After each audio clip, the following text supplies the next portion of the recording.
Good evening. It's been obvious for months that the government's projections about the number of East European immigrants to this country were nonsense. Instead of official estimates of a few thousand a year, today the Home Office put the figure at a precise 427,095. But since that figure shows only those who registered, the true numbers are again likely to be much higher. 600,000, quite possibly. Whatever the exact numbers, is this good or bad news for our economy and society? Is a nation which fails to control its borders in real difficulty? And what will happen when Romania and Bulgaria join the EU? Beginning our coverage tonight, here's David Grossman. Witamy w Wielkiej Brytanii. Welcome to Britain. At London's Victoria coach station, another coach arrives from Poland. It's a common sight. 18 out of the 30 companies that operate from here are from the new EU accession states. The flow of people they brought has been profound. 8 Eastern European countries joined the EU in May of 2004. The government's figures say that since then, the number of workers who've registered for the Workers' Registration Scheme is 427,095. But there is evidence that this figure significantly underestimates the true total. For a start, it doesn't include the self-employed, like the Polish plumber. And secondly, many of those who should register don't. A survey by Newsnight last month found that 30% of Polish workers in the UK were not registered. The true figure the government now concedes is probably about 600,000. Britain is the preferred destination for these Poles. Unlike other EU countries, the UK allows them unrestricted labour market access. When questions were raised about this in the months leading up to EU expansion, British ministers dismissed concerns, saying that net migration from the 8 EU countries would only be between 5 and 13,000 a year, a hopeless underestimate. The reason they got it so badly wrong is that there were not any previous comparable numbers from Eastern Europe because of the Iron Curtain. So they took about 57 other countries and based it on that, which was quite clearly a ridiculous way to proceed, as we said at the time. So I think this was a mixture of incompetence and obstinacy. They were told it was rubbish and they proceeded nonetheless.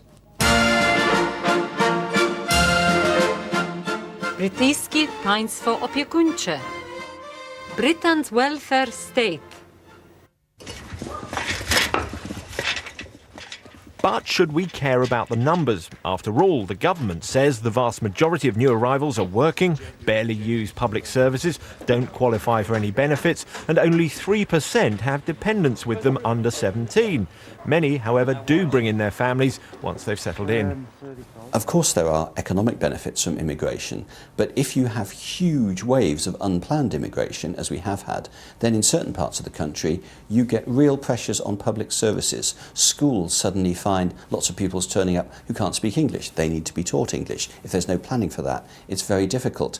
In some areas there's big pressure on housing, which is something that's both expensive and long-term to solve. So the effect of the government's massive failure on prediction is being felt in communities up and down Britain now.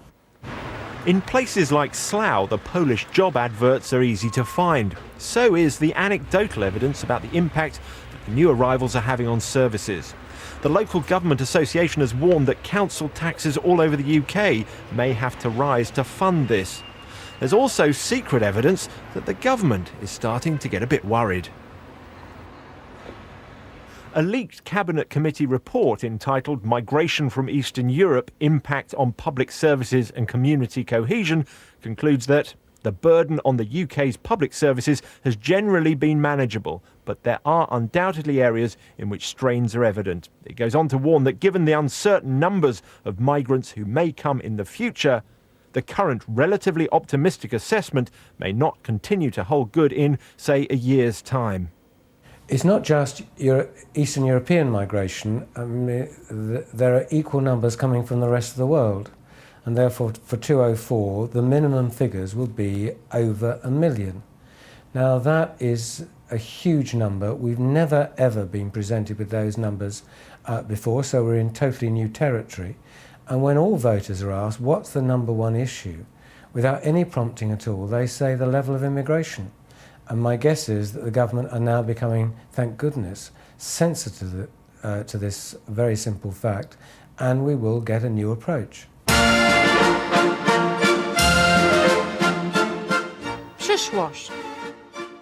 The future. The government has a decision to make. Next year, 2 new countries are set to join the EU, Romania and Bulgaria.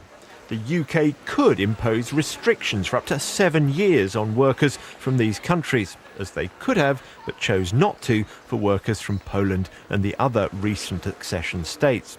But this time, government ministers have hinted that they will. Well, I hope that the government will recognise that public opinion has lost confidence almost entirely in their policies, and that they therefore, if they have a policy, and that therefore they need to take some firm and clear action. And the first thing they can do is to impose a transition period of up to 7 years on workers coming from Romania and Bulgaria. These are countries that are 30 million people. Britain is 3 or 4 times wealthier than they are. We can expect another significant number from those countries. And frankly, we can't absorb people at that pace. The government's left it too late to limit the numbers of migrants coming from Poland and the other countries that have joined the EU. But they can try and limit the initial flow from new member states.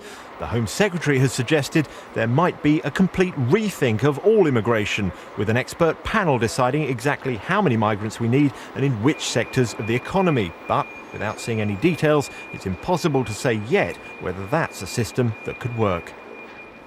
David Grossman, well, one way of looking at immigration is as an endorsement of British economic success. Another is that immigration puts strains on services such as schools and hospitals and on our society.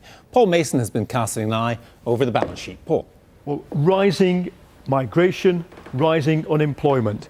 It's an easy equation to make, but difficult to sustain that one causes the other, especially because employment is also rising. There are 30 million people at work in the UK, a record high because of more older people working and more women.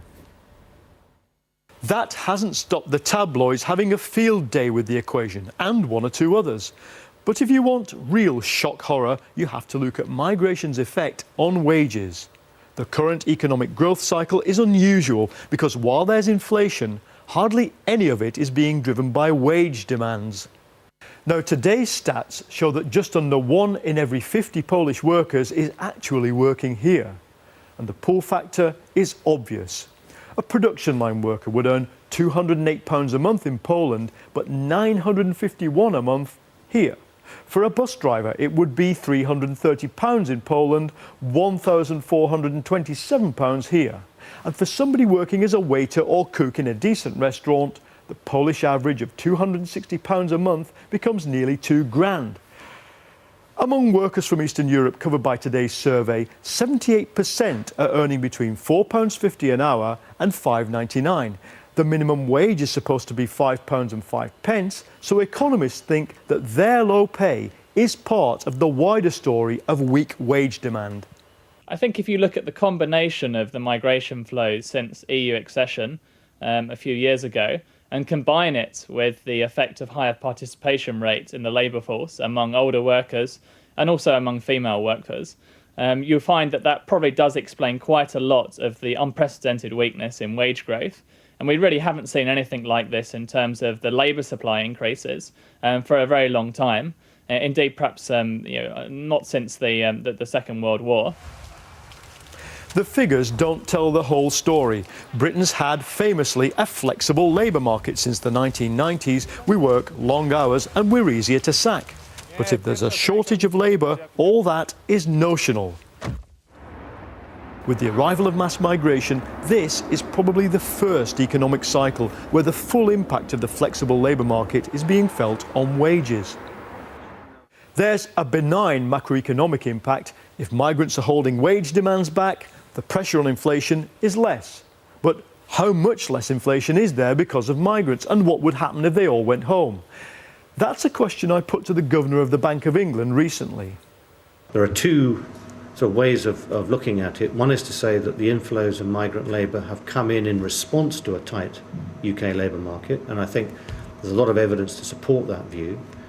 On the other hand, it looks as if some of those inflows may have come in irrespective of the degree of tightness, in part because employers may have found that this is a way of employing people who are well qualified at wages which seem very competitive, irrespective of the state of demand. So what he's really saying there is that it might not just be a shortage of workers that's pulling migrants in, but employers opening new, low-wage businesses that would not have been there before. And will they all go home if there's an economic downturn? It depends on the answer to that question the governor of the bank posed. If employers are using cheap labour to permanently alter their business model, it could be the higher cost workers who get sacked first.